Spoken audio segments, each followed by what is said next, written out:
apakah hak cipta dan konten yang digunakan ulang itu sama? Karena banyak sekali kreator yang menafsirkan bahwa ini hal yang sama. Kalau Viral Bugis, ini menafsirkan seperti ini. Simak video ini sampai selesai dan jangan lupa subscribe agar tidak ketinggalan informasi seperti ini di masa yang akan datang. Check it out. Nah, teman-teman sekalian, jadi ketika kita berbicara terkait tentang hak cipta, konten reupload, ini akan membuat pusing para kreator ya. Jadi dari segi pengalaman dan yang saya perhatikan juga, bahwa ketika kontennya sudah diupload terkena hak cipta, langsung dengan sigap dihapus tanpa memikirkan bahwa berapa banyak waktu yang saya gunakan untuk mengedit konten tersebut. Itu langsung dihapus. Kemudian ketika teman-teman mendaftarkan monetisasi dan mendapati channelnya ditolak konten yang digunakan ulang, maka teman-teman pun menseleksi semua konten yang terkena hak cipta. Lantas, apakah tindakan itu benar atau tidak? Jawabannya keliru ya teman-teman ya. Jadi teman-teman, seperti yang saya pernah bahas di video-video sebelumnya, bahwasanya hak cipta dan konten yang digunakan ulang itu sesuatu yang berbeda. Terkena hak cipta tidak akan menggagalkan monetisasi channel teman-teman. Sebaliknya, ketika tidak terkena hak cipta, itu bisa saja menggagalkan monetisasi channel teman-teman. Saya sudah pernah bahas ya di video-video saya yang lainnya. Kalau teman-teman belum melihat atau mendapatkan informasi itu, sebaiknya teman-teman tonton dulu ya. Nah, jadi ketika kita berbicara terkait tentang hak cipta, itu berbicara terkait tentang karya yang telah didaftarkan klaim ID oleh suatu perusahaan. Misalkan musik, acara film, game, dan sebagainya. Itu bisa ditanamkan hak cipta dan muncul klaim ID hak cipta. Dan apakah ketika kita menggunakan konten tersebut untuk daftar monetisasi itu bisa diterima monetisasi? Ya, bisa saja ya teman-teman ya.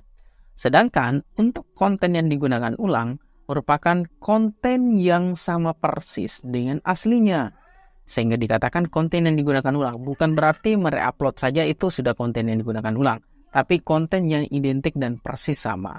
Artinya konten yang kita buat itu tidak ada nilai kualitas tinggi, tidak ada nilai yang berisi ilmu pendidikan di dalamnya. Kontennya di-reupload, misalkan salah satu contoh ya, teman-teman bermain game, mereupload polosan begitu saja, tanpa diedit di dalamnya. Misalkan diedit, di-cut, kemudian ditambahkan suatu emoticon atau suatu emo-emo tersendiri kayak lucu-lucuan yang menambah kesan bahwa penonton akan semakin terpukau ketika nonton konten kita.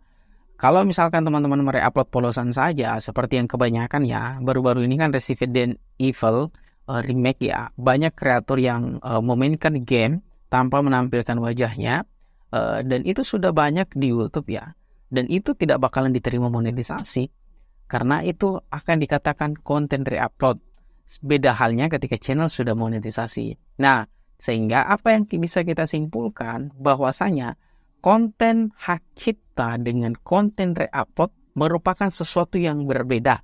Jadi sudah sangat jelas bahwasanya ketika channel kita terkena hak cipta, teman-teman jangan langsung menghapus, sebaiknya diselidiki dulu hak ciptanya itu seperti apa dan kenapa bisa muncul. Karena hak cipta itu klaim ID-nya bisa hilang ketika kita sudah melakukan surat menyurat atau kirim email kepada publishernya, perusahaannya. Sebaliknya ketika terkena konten yang digunakan ulang, teman-teman harus mereview secara mandiri kembali kontennya, mana saja sih yang dianggap reupload oleh YouTube. Ya, jadi YouTube meninjau konten kita, tidak semua teman-teman ya, ini bocoran ya. Konten kita yang ditinjau itu pada prinsipnya yang memberikan jumlah view dan jam tayang terbanyak. Jadi teman-teman harus memaksimalkan itu karena butuh waktu yang sangat lama ketika teman-teman meninjau kontennya sampai akhir. Ya, jadi ya hanya sebagian kecil saja. Ini hasil dari chat YouTube ya yang saya lakukan. Ini cuma bocoran saja. Nah, jadi teman-teman, buat teman-teman yang pengen ditinjau kontennya, pengen diajarkan bagaimana sih tentang itu hak cipta, silakan gabung di kelas YouTube Viral Bugis. Caranya klik gabung di samping subscribe channel Viral Bugis atau klik gabung di deskripsi video di bawah ini. Jangan lupa subscribe, jangan lupa komentar jika kalian suka video ini. Salam.